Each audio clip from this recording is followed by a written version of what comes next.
Dans cet épisode, nous allons vous parler des études et de l'emploi. Assalamu alaikum wa rahmatullahi wa barakatuh. Bienvenue sur Opération Firdaus. On se présente. Moi, c'est Khadija. Et moi, c'est Mariam. Deux amis dont le début de parole est plus élevé que la norme et on a décidé de le mettre à profit et d'aider à notre échelle la communauté musulmane. Notre objectif est simple, éveiller les consciences. On va traiter ensemble de différents sujets qui englobent notre quotidien afin de te et de nous pousser à la réflexion sur nos pratiques religieuses, nos manières de penser et d'atteindre le Firdaus, Inch'Allah.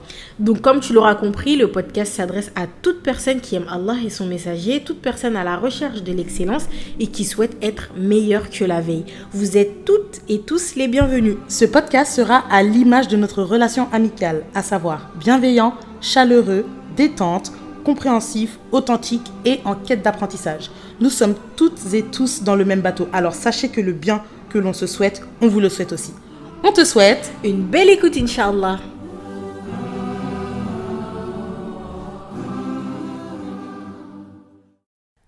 Assalamu alaikum wa rahmatullah, l'équipe OPF, comment allez-vous? On espère que les vacances se sont bien passées ou qu'elles se passent bien ou qu'elles vont bien se passer.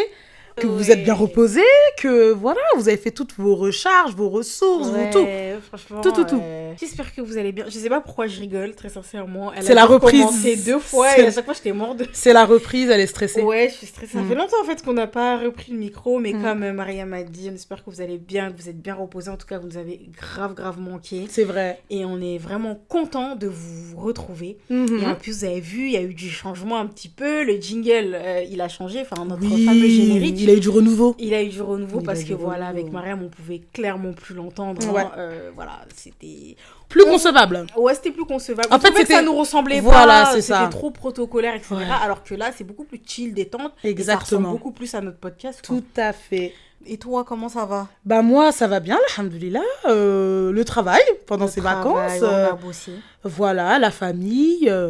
Puis ça voilà quoi. Ouais. C'est parfait. Bah du coup, comme vous l'indique le titre de l'épisode, on va parler de la rentrée. Enfin, de la rentrée. Voilà, on se retrouve aujourd'hui pour parler d'un sujet qui colle parfaitement avec le mois de septembre, le fameux mois de la rentrée. Et comme te l'indique le titre, nous allons parler des études et de l'emploi. Bah, en fait, c'est un sujet tellement important car c'est par notre emploi que l'on vit, que l'on subvient à nos besoins financiers, aux besoins de notre famille, à nos plaisirs, nos loisirs, etc. Et il est donc indispensable que les sources de nos revenus soient licites et conformes aux règles d'Allah. Et d'après Abu Huraira, radiallahu anhu, le prophète alayhi salatu wassalam a dit « Il va venir un temps où la personne n'accordera pas d'importance au fait qu'il ait gagné son argent de manière permise ou de manière interdite. » Et c'est rapporté dans le Sahih de Bukhari. C'est un constat, hein, et dans notre communauté, malheureusement, ce constat-là est un peu amer. Comme nous l'a annoncé le prophète sallallahu alayhi wa sallam, nombreux sont ceux, hommes comme femmes, hein, qui ne se soucient plus malheureusement de l'aspect licite ou non de leur emploi. Et leur seul objectif, en fait, c'est de gagner de l'argent, et ce, de manière permise ou interdite. Peu leur importe, en fait, tant que le compte en banque est bien rempli, il n'y a plus aucun souci qui se fait autour. Et du côté des femmes, on ne compte plus, en fait, les sœurs qui ouvrent, par exemple, leur institut ou salon de beauté, ou même celles qui se déplacent à domicile et proposent des prestations illicites en islam. On ne compte plus non plus celles qui, par le biais de leur site internet, exposent des sœurs découvertes, habillées mais nues, entre guillemets, pour reprendre le hadith, maquillées pour vendre leurs vêtements ou leurs produits cosmétiques. Ne parlons pas de la multiplication des influenceurs qui, pour gagner leur vie, exposent leur vie privée, leurs enfants, leurs péchés, partagent même des pubs et mentent pour certaines en vantant des mérites de certains produits. Enfin bref, vraiment, malheureusement, les domaines sont extrêmement larges. Et il y a même du côté des hommes aussi. Et oui, du côté des hommes aussi, ils ont également été touchés malheureusement par le phénomène de l'influence, alors que certains s'improvisent en influenceurs, du coup, et des pubs pour des paris sportifs qui sont, on le rappelle, strictement interdits dans notre religion, des pubs pour des plans argent, entre guillemets, allant même parfois jusqu'à l'escroquerie, qui est aussi illégale d'un point de vue religieux, mais également au regard de la législation française. Et vraiment, des hommes et des femmes noyés dans l'industrie de la musique partagent même des clips à longueur de journée afin de générer des vues et gagner de l'argent. Franchement, c'est très long, la liste n'est absolument pas exhaustive, mais le constat, il est terriblement triste. C'est clair, et plusieurs facteurs expliquent ce phénomène, et parmi ces phénomènes, on retrouve principalement l'appât du gain et l'arrêt précoce des études. Ouais. Et pourtant, nous sommes la communauté du savoir. Le premier verset révélé à notre bien-aimé prophète Mohammed alayhi salatu wassalam est « Iqra », et qui signifie « lis ».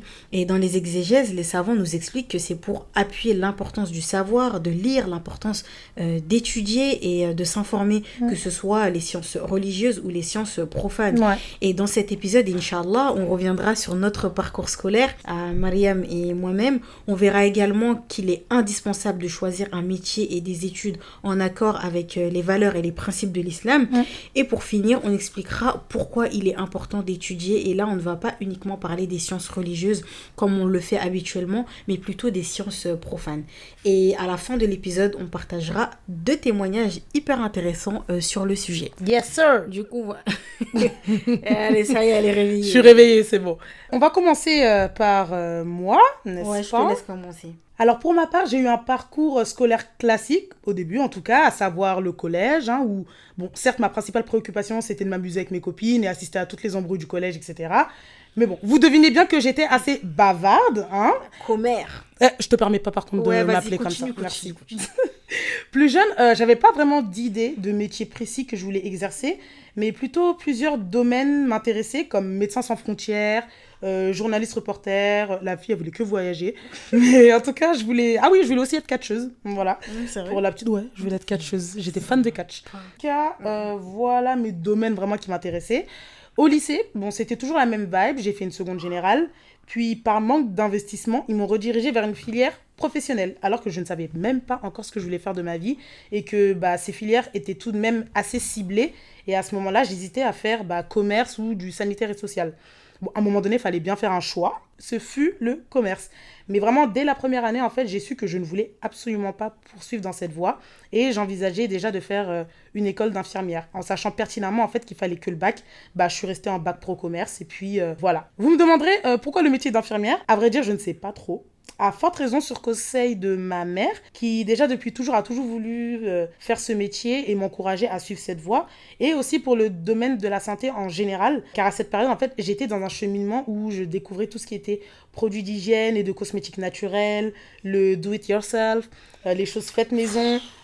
Tu sais parce que j'ai un bon accent anglais? Non, vas-y. Non, mais c'est pas grave. Oh là là, do it yourself. Mais c'est pas grave, tu sais, ça s'apprend. Non, mais... Enfin bref, je sais plus ce que je disais. Ah oui, bref. Le do it yourself, les choses, tout ce qui est fait maison, avec les effets sur le corps humain, etc. En fait, c'était un domaine très vaste et qui avait un lien très étroit en fait avec la filière de la santé. Puis après le bac, je suis entrée en école d'infirmière 2 ans après, car entre oubli d'envoi de dossier, concours raté 2 fois, enfin bref. Parce qu'en fait, elle devait me rencontrer à l'école d'infirmière, tu vois. Allah, il a fait en sorte que, tu vois. Bien sûr, c'est exactement ça. Et en même temps, j'en ai profité pour faire une prépa, pour entrer en école d'infirmière. Une autre année, j'ai effectué une licence une licence humanité, histoire de passer le temps, en pensant en plus que c'était un peu en lien avec le métier d'infirmière, alors que pas du tout. Douche froide, j'ai appris le grec. Voilà, douche froide. J'avais vraiment en fait quelque chose au fond de moi qui me poussait à ne pas lâcher, à retenter à chaque fois, alors que je n'étais même pas une mordue du métier et que c'était encore moins pour le salaire. C'est un secret pour personne, le salaire des soignants en France. C'est vraiment en fait que, je pense en tout cas que c'est Allah qui avait vraiment insufflé cette persévérance en moi afin d'entrer en école et faire mes 3 ans et puis être diplômée après. Et subhanallah, en fait, les plans d'Allah, vraiment, je suis vraiment fascinée sur la manière dont il m'a guidée dans cette voie. Sachant en fait qu'il y a quelques années, je n'étais pas la personne que je suis maintenant et que le métier en question est en parfait accord avec mes valeurs actuelles, ma personne et les valeurs de l'islam.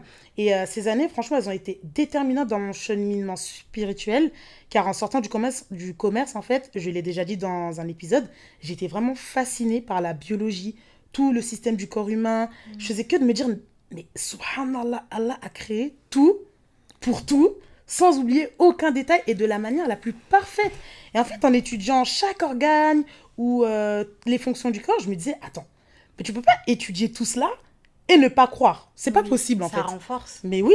Et résultat, actuellement, je travaille dans le milieu hospitalier avec les enfants et je ne cesse vraiment de me dire que Allah m'a permis, de par cette profession, d'augmenter considérablement ma bonne balance pour absolument tous les petits et grands actes que je vais effectuer. Dans une bonne attention, hein, évidemment. Et pour cela, franchement, je ne peux être que reconnaissante. Et Khadija peut tout être aussi reconnaissante car elle a pu rencontrer la personne la plus marquante de sa vie. Voilà. Et bonjour, vous allez bien, ça va? Voilà. Ouais. Mais pour de vrai, j'avoue, t'es marquante. Merci. Je t'oublierai pas. Je vous oublierai jamais. Ouais. Super parcours, franchement, rien à dire. Un peu rocambolesque, légèrement rocambolesque, mais ça va. Voilà. Voilà. Bah, à toi de nous raconter un peu ton parcours. Moi, j'ai eu un parcours, en vrai, j'ai eu un parcours classique.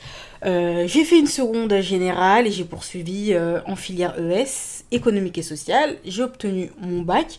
Ensuite, j'ai passé le concours d'infirmière et j'ai été admise à l'IFSI, l'école d'infirmière, et j'ai eu mon diplôme d'État. Mais bon, là, en fait, ça a l'air d'être un parcours assez tranquille, sans difficulté. Mais avant de vouloir devenir infirmière, je voulais faire du droit, je voulais être avocate. Et à un moment aussi, j'ai voulu être journaliste et présidente de la République. Voilà. Je pensais que tu n'allais jamais le dire, mais c'est bien. Tu le reconnais devant les auditeurs. Présidente de la République. Voilà. Tout le monde m'appelait présidente. Voilà, vous voulez être présidente de la République. Voilà. J'ai toujours aimé les métiers où il faut beaucoup parler. Et vous doutez bien que journaliste, droit, président de la République... il y a des allocutions. Exactement, énormément. Pourquoi j'ai choisi ce métier et ce parcours d'études? En fait, à aucun moment de ma vie, j'ai voulu être infirmière. Et c'est pour cette raison que je dis toujours que c'est Allah qui a mis ce métier sur mon chemin. En fait, pour moi, c'est une rahma de sa part. Je vais vous expliquer. Au moment des résultats des vœux sur la plateforme APB, en fait, j'étais sur liste d'attente sur toutes les facs de droit. Et j'étais vraiment dégoûtée. En fait, j'avais grave abandonné l'idée de faire une école de journalisme déjà parce que c'était vraiment trop cher. Et les résultats du bac sont tombés et j'ai dû aller au rattrapage et au final, je n'ai pas eu le bac. En fait, c'était vraiment horrible cet été parce que en fait, tout le monde a eu le bac, toutes mes copines avaient le bac et en fait, tout le monde sait que tu passes le bac. Du coup, en fait, quand tu l'as pas, c'est un peu la honte et tout. Tu sais, tout le monde te demande et tout. Mais franchement, j'étais bien loin de m'imaginer que cet échec était un khayr pour moi. Et en fait, ça m'a directement fait penser au verset 216 de la sourate Al-Baqarah. كتب عليكم القتال وهو كره لكم وعسى أن تكرهوا شيئا وهو خير لكم وعسى أن تحبوا شيئا وهو شر لكم والله يعلم وأنتم لا تعلمون. Le combat vous a été prescrit alors qu'il vous est désagréable. Or, il se peut que vous ayez de l'aversion pour une chose alors qu'elle est un bien pour vous. Et il se peut que vous aimiez une chose alors qu'elle est un mal pour vous. Allah sait et vous ne savez pas. Et voilà, ça me fait penser à ce verset. J'étais en route pour me réinscrire du coup dans mon lycée, vu que j'avais raté le bac et tout. Et là, je croise ma voisine qui se rendait au travail. Elle est auxiliaire de puéricultrice. Et en fait, elle savait que j'avais raté le bac et tout. Et elle m'a dit, non, mais t'inquiète, c'est pas grave et tout ça. Et elle m'a dit qu'elle me voyait bien travailler avec les enfants. Elle m'a dit, pourquoi tu passerais pas le concours infirmier pour être puéricultrice? Et là, je lui ai dit, oui, t'as raison, etc. Alors que je n'ai jamais voulu être infirmière de ma vie. Genre, je savais même pas en quoi consistait le métier exactement. Genre, infirmière, je sais pas. Moi, j'avais l'image de l'infirmière du lycée. Genre, c'était... Non, mais vraiment, voilà. Et après, je suis rentrée, j'ai pris le formulaire pour m'inscrire au concours. Et ensuite, je l'ai réussi, alhamdoulilah. Et en vrai, pourquoi est-ce que je raconte tout ça? Parce que le métier d'infirmière a fortement contribué à mon cheminement spirituel. Parce que déjà, à la base, j'ai rencontré la petite dame qui est à côté de moi. Là. Je te permets pas de m'appeler ma petite dame. Hein. Ouais, la petite dame à côté de moi, que je qualifierais comme l'une de mes meilleures rencontres de ma vie. Ouais. Et aussi parce que... Et aussi parce qu'en côtoyant les malades très souvent, j'ai commencé à me rapprocher d'Allah davantage. Et j'ai donc senti que ce métier avait de la baraka et que si j'avais obtenu mon bac, j'aurais sûrement intégré la fac de droit. Et je me dis, est-ce que ma vie, elle aurait été différente spirituellement parlant. En fait, tout ça pour vous dire qu'à l'époque, je n'avais pas choisi ce métier par moi-même, mais c'est tout simplement une rahma de la part d'Allah. Et aujourd'hui, je suis contente car c'est un métier qui est en parfait accord avec mes valeurs et mes principes. Là, je travaille en milieu hospitalier avec les personnes âgées. Et encore une fois, Allah sait ce que nous ne savons pas. Et je me dis que si Allah ne m'avait pas fait miséricorde, j'aurais sûrement exercé un métier qui n'est pas en accord avec les valeurs et les principes de l'islam. Du coup, voilà, pour la petite histoire. Mais ce que je retiens le plus de toute ton histoire, c'est que je suis la personne la plus... je vais taper. Oh là là. C'est bon, on peut plus rigoler. Sur un vrai truc en plus. C'est bon, on peut plus rigoler. Ouais. Non, mais t'es à l'aise aujourd'hui. Ouais, écoute, c'est le soleil. Il fait chaud. Ouais, c'est le soleil. Mais c'est fou parce que c'est un peu la même... Oui. C'est un peu similaire, ça se rejoint. Ça nous est un peu tombé dessus, entre guillemets. Exactement. Sans se rendre compte qu'en fait, c'était un des plus beaux bienfaits de notre vie actuelle. Alors qu'on s'imaginait pas tant d'années plus tard franchement, être infirmière. Mais pas du tout. Mais pas du tout. Hein. Pas du tout. Du tout. Je ne savais pas en quoi consistait le métier. Oui, tu l'as découvert dans la rue. Ouais. Avec ta voisine. Ouais, non, mais c'est fou quand même. Ouais. Donc voilà pour un peu nos parcours scolaires. Maintenant, passons au vif du sujet, à savoir l'importance de choisir un parcours scolaire et un emploi en accord avec ses valeurs et ses principes. Pourquoi est-il si indispensable d'aligner notre vie professionnelle à notre vie spirituelle ?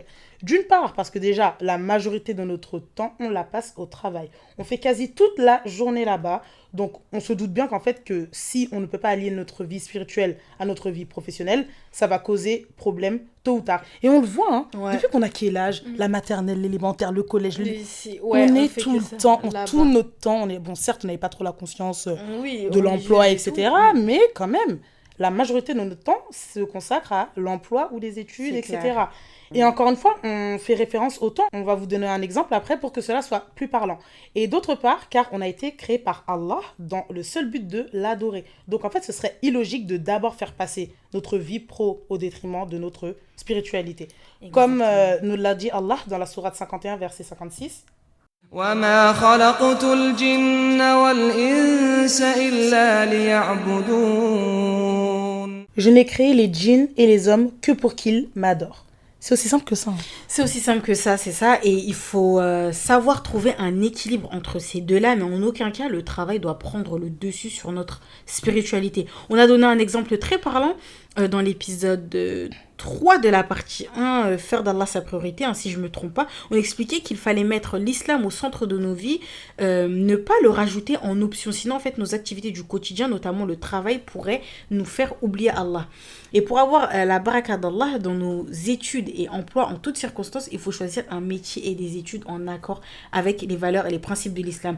Ne pas manger de l'argent illicite si son travail est illicite. Faire manger à ta famille, en fait, du haram, etc. En fait, c'est beaucoup de sources de problèmes dans nos vies. C'est ça, en fait. Ouais, et en fait, malheureusement, beaucoup vivent tranquillement, en fait, sereinement en utilisant de l'argent illicite. Et non, l'argent illicite, c'est pas que source générée par les trafics de stupéfiants. Hein. Il y a d'autres sources qui procurent et génèrent de l'argent illicite, en fait. L'argent illicite est plus vaste. Et pour cela, il faut impérativement s'informer avant d'entreprendre quoi que ce soit, en fait. Si, par exemple, tu es au collège ou au lycée, informe-toi d'abord sur tes études que tu comptes entreprendre. Et si tu es déjà dans un emploi, informe-toi rapidement, du coup, sur l'aspect licite ou non de celui-ci. Au regard de notre religion, Allah facilite toujours en fait et Allah guide lorsqu'on lui demande de la guider. Et on constate du coup que les personnes qui consomment de l'argent illicite vivent en fait dans une tranquillité paisible, comme si en fait cela ne leur posait aucun problème, alors qu'encore une fois on sera interrogé sur cela. Et en témoigne le hadith d'après Abu Barza al-Aslami radiallahu anhu, le prophète sallallahu alayhi wa sallam a dit: les pieds d'un serviteur ne bougeront pas le jour de la résurrection tant qu'il n'aura pas été interrogé sur 4 choses. Sur sa vie, dans quoi l'a-t-il passé? Sur sa science, qu'a-t-il fait avec? Sur son argent, d'où l'a-t-il gagné et comment l'a-t-il dépensé? Et sur son corps, dans quoi l'a-t-il usé? Ces hadiths témoignent de la majorité des aspects que l'on va aborder dans cet épisode du coup et les points sur lesquels on doit faire attention lors de notre choix de domaine professionnel sont nombreux, comme le service ou le produit ou la compétence que je vends ou que je propose est-il licite? Est-ce qu'il y a quelque chose de haram là-dedans, genre interdit? Est-ce que c'est en accord avec les lois d'Allah? D'où provient l'argent que je gagne? Est-ce que les valeurs que je transmets de par ma profession sont en accord avec l'islam? Est-ce que c'est un travail honnête, sans vice, sans détournement, sans escroquerie, sans mensonge, etc. Et après tout cela, faire une analyse des conditions d'exercice de ce travail. Suis-je confronté à la mixité? Suis-je amené à faire des déplacements ou des voyages non autorisés? Est-ce que je peux me couvrir comme Allah me le demande? Est-ce que je dois mentir ou dissimuler des vérités, etc. Et rappelons que l'aspect illicite du travail qu'on a réside vraiment dans la manière dont l'argent est obtenu et non pas dans la manière dont on l'exerce. Mais toutes ces questions et ces aspects, on doit y penser et agir si besoin. Ouais. Et bah du coup, si certains de ces points ne sont pas conformes, et là il faut se poser la question, est-ce que j'invoque Allah de me faciliter dans cela, en faisant les causes, en ayant des remords sur les péchés que je fais, etc. En fait, c'est important de se remettre en question, de se questionner perpétuellement. Et on a énuméré quelques points qui sont tous importants. Hein. Il n'y en a pas un plus important que l'autre. Et à partir du moment où l'on prend conscience que l'on décide de craindre Allah tout en l'aimant et en l'adorant, on se doit de s'analyser sur tous ces points et plus encore sur son travail, sur ses études qui vont occuper une place majeure dans notre vie et qui vont prendre du temps surtout. Beaucoup de temps. Et bien évidemment, on ne va pas établir la liste des études ou des métiers à bannir en tant que musulman, hein, pour plusieurs raisons. Déjà, la principale raison reste que l'on n'est absolument pas en capacité de le faire. Absolument pas. Ouais, certains domaines sont des sujets à divergence et il est extrêmement difficile de se prononcer dessus. On te laisse de ton côté faire tes recherches, etc. Et plutôt faire des demandes aux personnes de science. Genre, faut pas aller sur Google, etc. Parce que c'est pas un savant. Les chips. Pourquoi tu... Les chips. Comme on est au CP, j'espère qu'il y a des CP qui nous écoutent, voilà. Mais vraiment, plutôt demander à quelqu'un qui est qualifié. Et aujourd'hui, alhamdoulilah, on a la facilité à contacter une personne de science assez rapidement, entre guillemets. Exactement. Mais néanmoins, on peut quand même s'accorder sur une chose, tout ce qui est du domaine esthétique, domaine très popularisé de nos jours, où la course est la beauté. Alors vraiment, mes sœurs, faisons une croix sur les prestations d'extension de cils, de cheveux, de prestations en tant qu'esthéticienne, où les parties de la aura sont découvertes, les poses de faux ongles, les poses de faux cheveux. Tout cela est à éviter en fait en tant que prestataire, mais aussi en tant que cliente. Ouais. Et encore une fois, on se parle à vous, je parle plus français, on vous parle à vous, mais aussi à nous. C'est attention. Clair. Oui, mais tu sais que d'ailleurs, pour tout ce qui est extension de cheveux, etc., on a notre sœur Awa du podcast Influenceur. Elle a un épisode où elle en parle et il est très intéressant. Elle explique qu'on s'éloigne de la miséricorde d'Allah et que cela engendre beaucoup de choses négatives dans notre vie. Et franchement, on t'invite à aller l'écouter. L'épisode, il s'appelle « Ne te couvre pas de la malédiction d'Allah » et il dure à peu près 20 minutes et il est hyper clair et concis. Ouais, c'est rapide. Ouais. Et d'autres domaines aussi, comme la banque, les assurances, certaines branches de la finance, etc. Des fois, voilà quoi. Il faut vraiment se renseigner. C'est pas, on n'a pas dit c'est tout qui est interdit et tout, mais il y a certains domaines et tout, voilà, faut faire attention. Et certains domaines sont vastes comme le droit ou le commerce qui nécessitent d'autant plus un apprentissage des règles du commerce, règles législatives, religieuses, etc.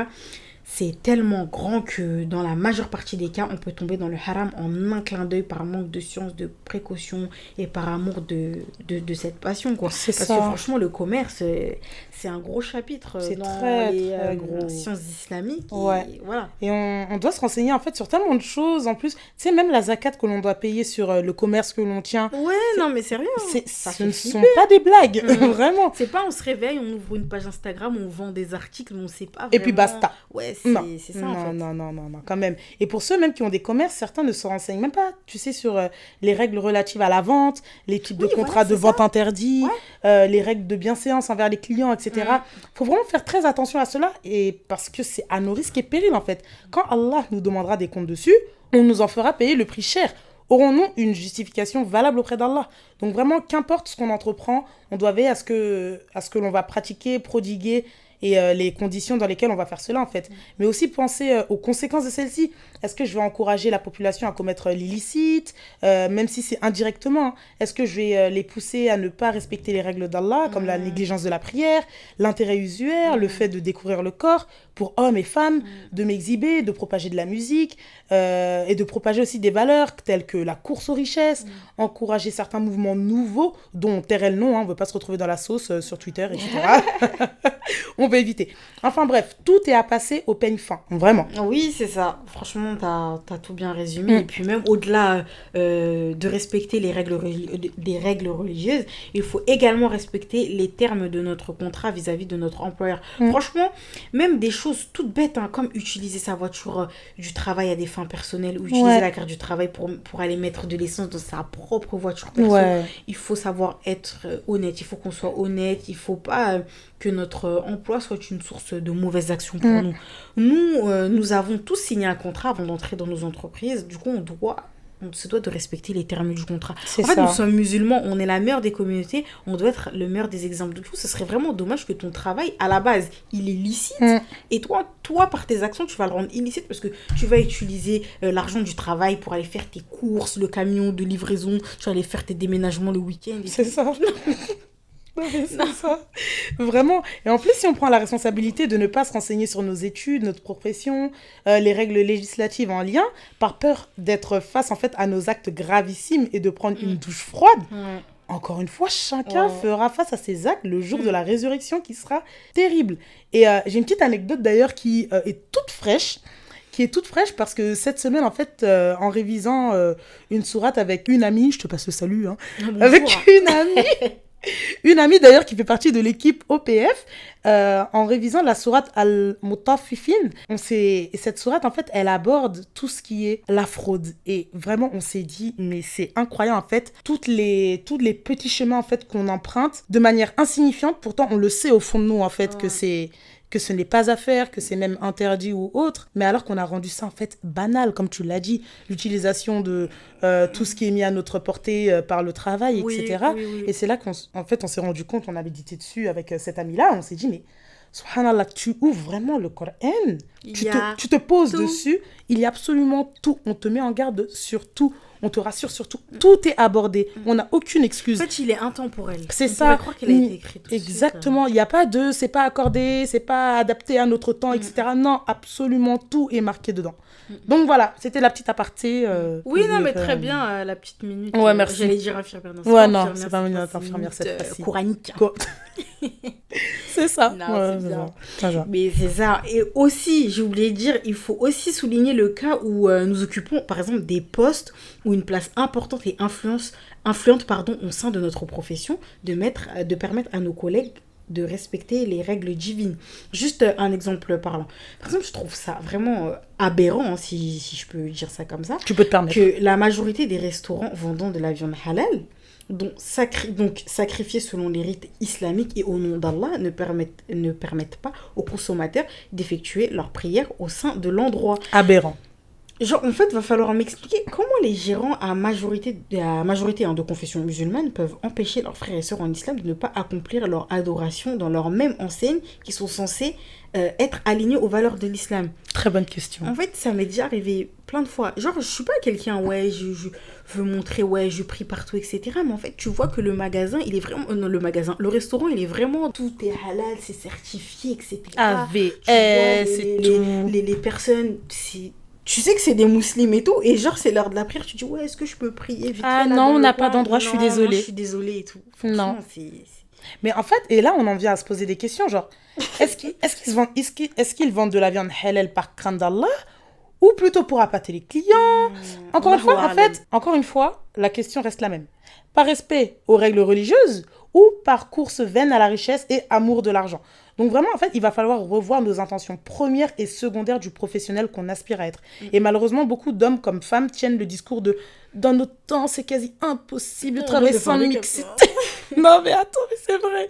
C'est quasi impossible de travailler sans mixité. Alors de un, est-ce que d'abord, on a fait toutes les causes pour honorer cet aspect à la hauteur de notre attachement à ce principe-là?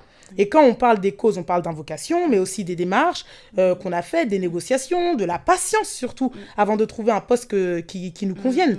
Et de deux, dans le cas où tu es confronté, où nous sommes confrontés à la mixité, est-ce qu'on y participe? À savoir la proximité avec les collègues du sexe opposé, les discussions hors professionnel, des relations hors cadre professionnel aussi, donc d'ordre amical, clairement. Éviter de se retrouver avec le sexe opposé lors des déjeuners ou autres. Non, mais en fait, il faut se rappeler, rappelons-nous que la plus grande tentation de l'homme sur Terre est la femme et que les deux sont complètement différents. Donc, à vouloir envahir en fait les lieux de travail spécifiques aux hommes, on sort en fait clairement la femme de la nature selon laquelle elle a été créée et on entraîne en fait une destruction de sa personnalité qui se répercutera du coup sur sa descendance.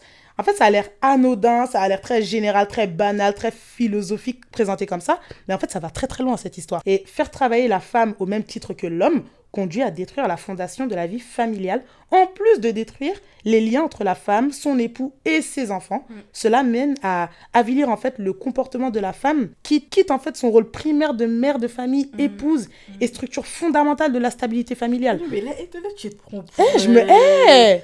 Comment il s'appelait le gars en ES? Richelieu? Ça. Non, Non. non. Écoute, là, tu m'as coupé en fait un peu dans mon élan. Ah, un sociologue, Pierre Bourdieu. Pierre Bourdieu. Mais c'est réel. Franchement, en fait, on faut qu'on s'analyse et qu'on se questionne sur nous et sur notre attachement en fait à cette problématique qui n'est pas censée l'être en fait. Mais dans le monde et la société dans laquelle on vit en fait, ne pas vivre la mixité, en fait, c'est de la folie. Est-ce qu'on tient de tout notre cœur à ne pas faire face à la mixité ou on y participe sous prétexte qu'on n'a pas le choix?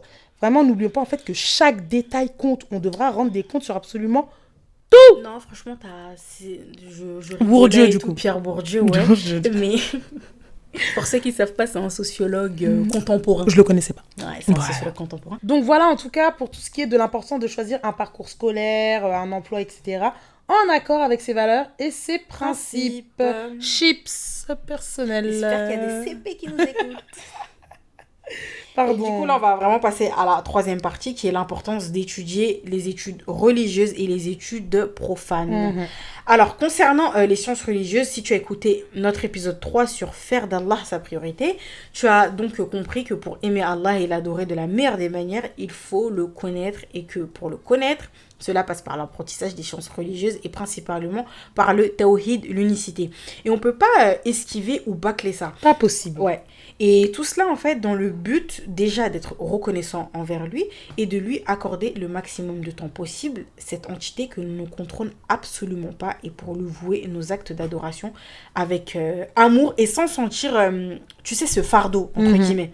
Et souvenons-nous du hadith, d'après Abu Darda, radiallahu anhu, le prophète alayhi salatu wassalam, a dit: celui qui prend un chemin pour rechercher la science, Allah lui fait prendre par cela un chemin vers le paradis. Certes, les anges étendent leurs ailes pour celui qui recherche la science. Certes, tous ceux qui sont dans les cieux et sur la terre demandent pardon pour le savant, même le poisson dans l'eau. Le mérite du savant sur l'adorateur est comme le mérite de la lune par rapport aux autres astres. Certes, les savants sont les héritiers des prophètes et les prophètes n'ont pas laissé comme héritage des dinars ou des dirhams, mais ont laissé la science. Celui qui l'apprend aura pris une part importante. Et c'est rapporté par Tirmidhi. Il est magnifique ce hadith parce que clairement, il nous prouve que les sciences sont un héritage. Les sciences religieuses sont un héritage que les prophètes, etc., ils sont pas juste venus pour qu'on dise oh, ça c'est mon histoire de prophète préféré, etc. Ils sont pas là pour ça, les histoires des prophètes. C'est pour nous laisser des enseignements et surtout nous transmettre que les sciences religieuses sont leur héritage qui se répercute jusqu'à notre génération. C'est un enseignement. Pourtant, c'était il y a des milliers d'années. Et l'apprentissage des sciences religieuses, c'est vaste et sans fin. Et la beauté, en fait, de cela réside dans le fait que, en fait, on s'ennuie jamais. On peut pas être musulman et se permettre de sortir de notre bouche des « je m'ennuie, il y a rien à faire, c'est la galère, on tue le temps ». Moi, j'ai pas de caméra. Non, mais on tue le temps. Après, cet état d'esprit, c'est quand même une grande porte ouverte vers les passions futiles. Enfin, comment c'est possible? Comment on peut être musulman et on peut faire ça? C'est pas possible. Vraiment, aucun de nous finira d'apprendre. C'est impossible. Et en fait, on l'a déjà dit, même les plus grands savants de toutes les époques confondues n'ont pas pu acquérir toutes les entités de la religion dans les plus grandes profondeurs et les plus petits détails. Et comme le témoigne l'un des versets préférés de Mariam, à la sourate 18, Al-Kahf, la caverne, verset 109. قل لو كان البحر مدادا لكلمات ربي لنفد البحر قبل أن تنفد كلمات ربي ولو جئنا بمثله مددا. Si la mer servait d'encre aux paroles de mon Seigneur, la mer serait tarie sans que les paroles de mon Seigneur aient été épuisées. Quand bien même nous y ajouterions une quantité équivalente. Magnifique. Waouh. Non, mais en fait, je sais pas si... En fait, non, mais je me lance pas dessus parce que on va jamais s'arrêter. Voilà, on te laisse continuer. Oui. En vrai, les paroles et les bienfaits de notre Seigneur sont vraiment indénombrables, même si on y consacre toute une vie et la plus longue soit-elle. La plus longue. Alors, ce n'est pas l'occupation qui nous manque ou la jurisprudence, etc., la croyance, l'apprentissage de la langue arabe, la mémorisation du Coran en conformité avec ses règles de lecture, du coup le tajwid, la biographie du prophète, alayhi salatu wassalam, les cours sur les hadiths, etc., etc., quoi. Tout cela, on doit s'y intéresser et apprendre dans de bonnes conditions avec des personnes qualifiées, car ce sont des domaines d'une extrême importance. Et personne ne devient médecin en lisant des livres de médecine et tout. C'est pas possible. C'est pas possible. On devient médecin après avoir appris auprès de professeurs qualifiés dans leur domaine. Et il est de même pour la religion. On n'apprend pas sa religion sur les réseaux sociaux, sur Google, etc. Et à côté, la lecture des livres pour compléter les apprentissages évoqués juste avant sont bénéfiques et permettent vraiment de garder la cadence dans tout environnement ou contexte adapté, en nous apportant des regards différents, des points de vue philosophiques ou même mondains, des auteurs de différentes classes sociales ou des biographies, des témoignages, etc. On ne va pas s'éterniser dessus car vraiment ce n'est pas pour faire redondant, mais dans la deuxième partie de l'épisode faire d'Allah sa priorité, on a donné le maximum d'outils à notre portée pour faire de ces apprentissages notre meilleure arme dans cette vie et une protection aussi pour nous. Et rien ne peut nous empêcher de chercher à comprendre notre religion. On l'a légèrement vu à travers les exemples des femmes de l'islam, entre les célibataires, les mères, les épouses, les enfants, et toutes étaient des personnes en quête de science. Et Aïcha radiallahu anha a dit que, je cite, « Que sont bonnes les femmes des Ansari ?» La pudeur ne les empêchait pas d'apprendre à bien connaître leur religion. Les Ansar, en fait, c'était les habitants de Médine. Du coup, les femmes des Ansari, les femmes des habitants de Médine. Exactement. Donc, voilà, pour tout ce qui est sciences religieuses. Ouais. Concernant les sciences profanes, souvenez-vous, encore là, on fait que des souvenez-vous, mais CF. parce qu'on a fait quand même des épisodes assez chargés sur des sujets bien précis.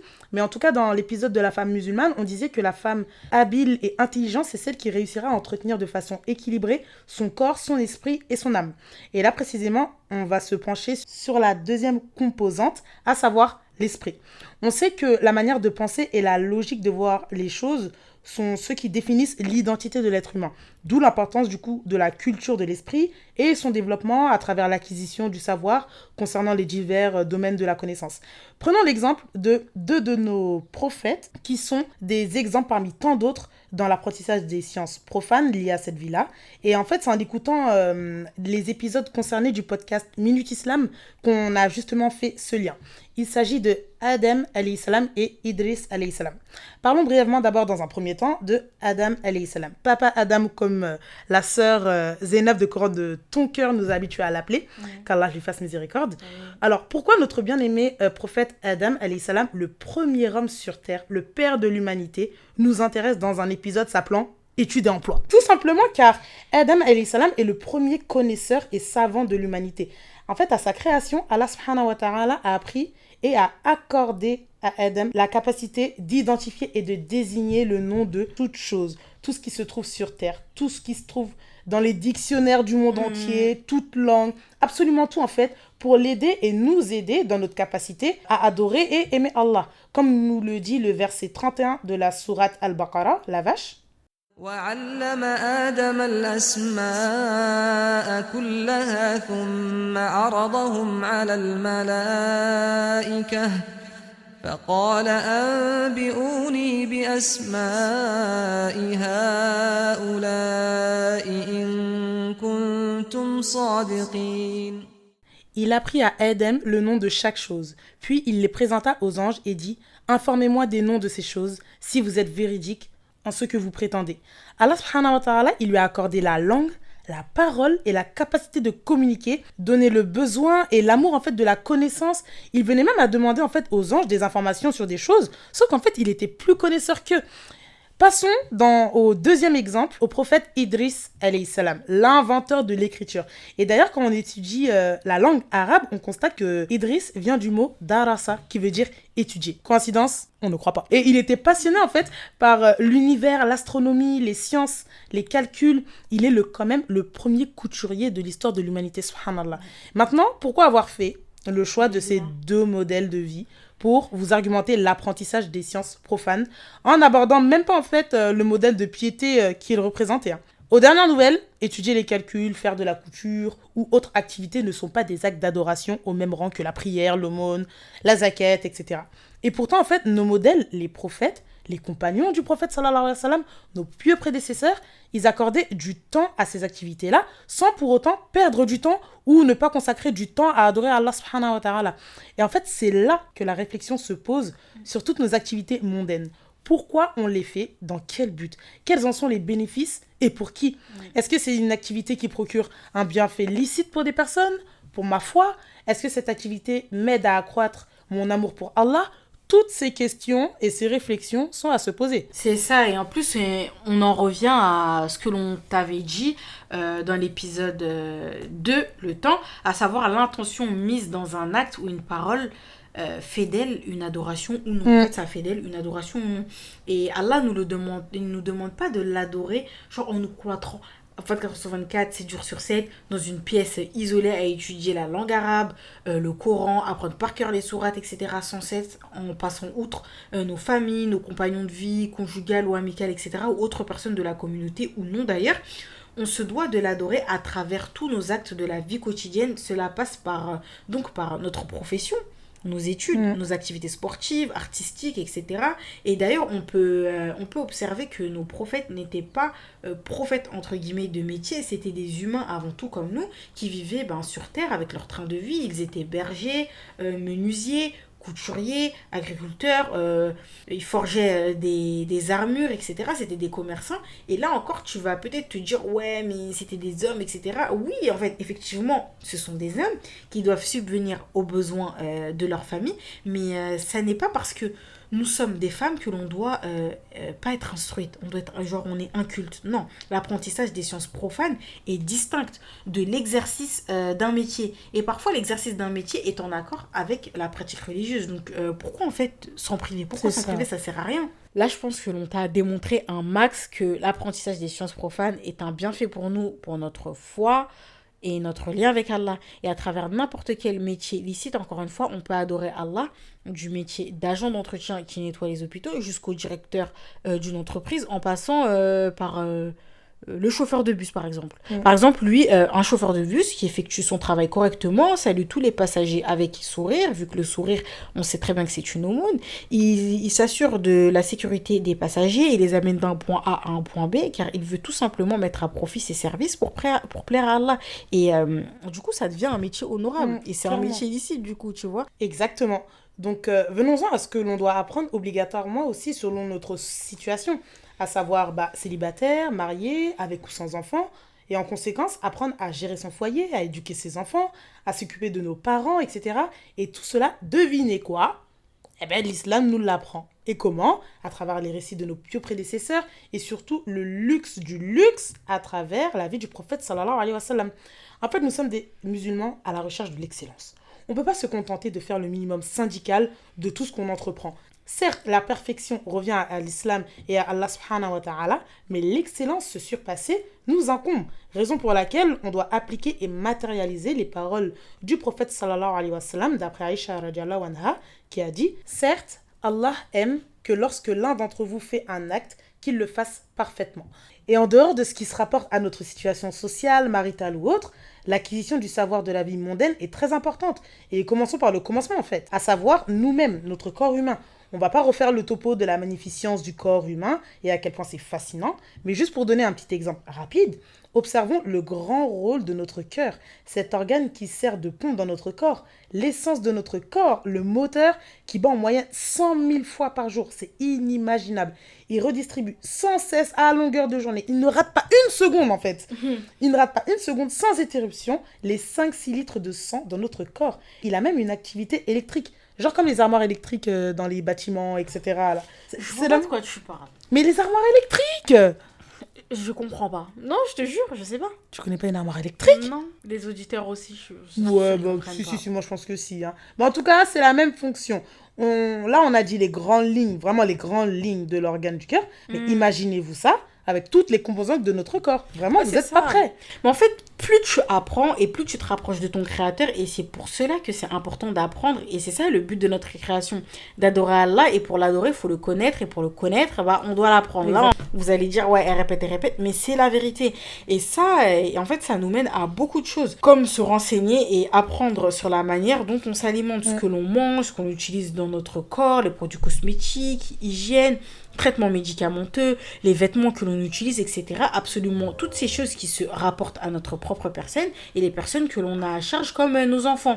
Et si on élargit, on a la biologie en général, on a la nature, l'astronomie, les animaux, la sociologie, la psychologie, etc. Et vraiment, invraisemblablement, cela nous mène à différents domaines que l'on aime beaucoup, jusqu'à des métiers comme ingénieur, l'informatique, vétérinaire, pâtissier, la couture, psychologue, médecin, commerçant, etc., mais aussi le voyage, l'humanitaire, soudeur, agriculteur, commerçant, professeur, l'associatif aussi, que ce soit des métiers reconnus légalement parlant ou des passions que tu exerces pendant votre temps libre. Exactement. Par exemple, moi, Marianne, j'ai beaucoup de domaines qui m'intéressent, à part mon travail d'infirmière. J'aime beaucoup tout ce qui touche au naturel, le vrai, pas juste le packaging et le mot naturel sur les produits, mais vraiment les bienfaits des plantes, les éléments purs.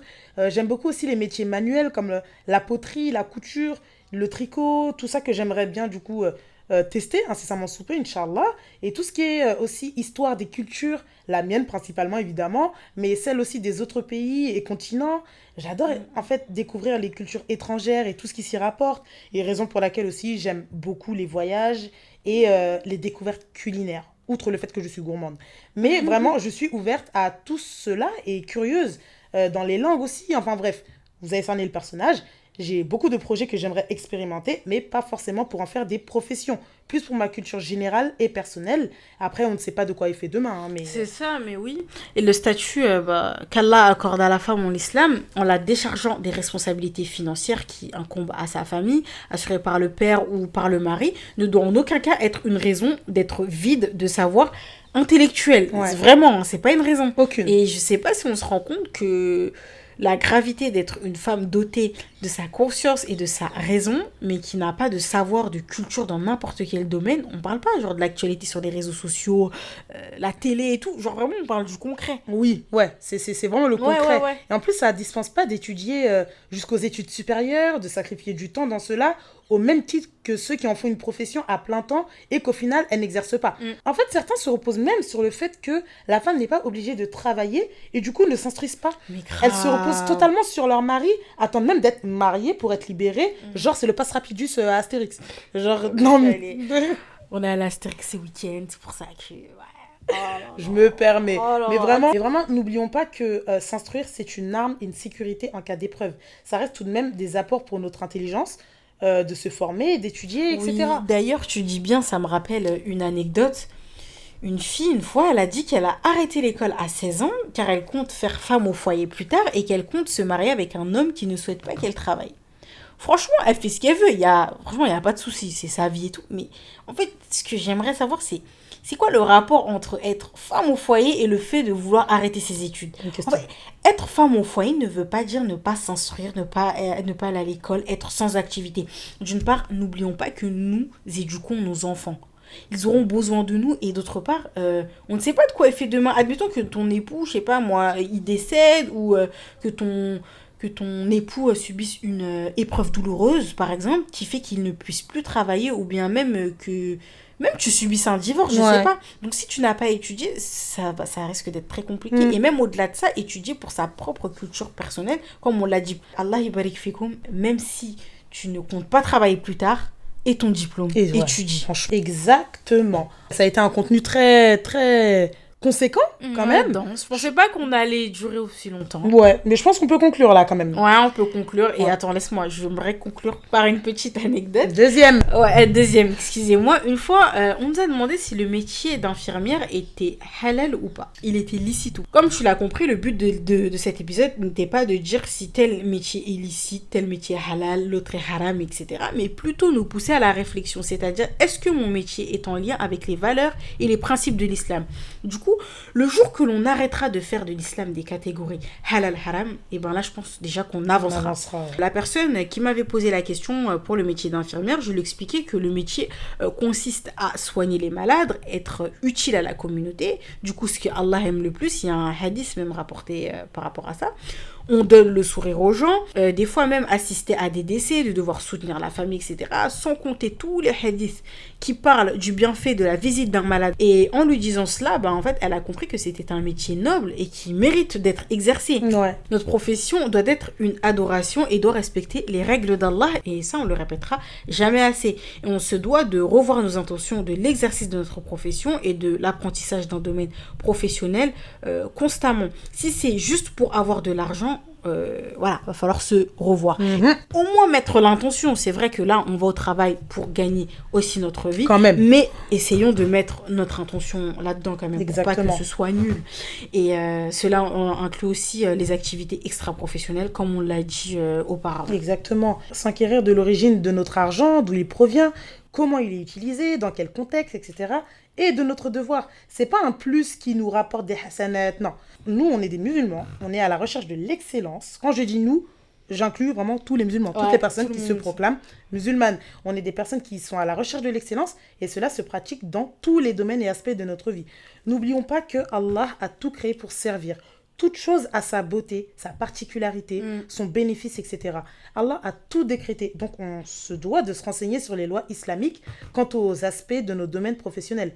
Dans tous les cas, en fait, il faut le juste milieu entre les sciences religieuses et profanes, comme on l'a dit, et avec sagesse. N'apprenons pas tout en même temps au risque de nous submerger de connaissances et abandonner. Privilégions plutôt une bonne cadence dans l'apprentissage et la découverte progressive mais constante. En fait, il faut qu'on réussisse du mieux que l'on peut à allier notre vie personnelle et professionnelle. Nous, femmes et futures mamans, si Allah en décide ainsi, sommes des écoles et pas que si nous sommes mères. La sœur est une école, la tante est une école, l'amie est une école. À nous, en fait, d'exercer dans notre situation actuelle et cela en s'instruisant, tout simplement. C'est ça, et les études sont très importantes dans notre religion. On te dira pas d'arrêter ou de continuer. Chacun est maître de ses actes, mais faites déjà les causes, à savoir couvrir ce qui peut être couvert, invoquer, faire des adorations surérogatoires, etc. Dans le cas où tu t'es rendu compte que tes choix ne sont pas très en accord avec les valeurs et les principes de l'islam, ce n'est pas trop tard, rien n'est perdu. Et c'est ce qu'on verra dans les témoignages de la semaine prochaine, Inch'Allah, pour la suite de cet épisode. Exactement. Et du coup, on implore Allah subhanahu wa ta'ala par ses noms les plus beaux et attributs les plus parfaits d'orienter toutes nos sœurs qui cherchent leur voie vers des études qui sont encore avec les valeurs et principes de l'islam. Amin. On demande également à Allah de faciliter à toutes les sœurs qui souhaitent changer de métier, de les guider vers des métiers où elles se sentiront bien intérieurement et toujours en accord avec leurs valeurs. Amin. Qu'Allah pardonne à tous nos défunts et nous accorde le paradis Firdaus comme dernière demeure. Amin. Qu'Allah Azza wa Jal étende ses prières et ses salutations sur notre bien-aimé prophète Mohammed alayhi salatu wassalam, sur sa famille ainsi que ses compagnons radiyallahu anhum. Assalamu alaikum wa rahmatullahi wa barakatuh.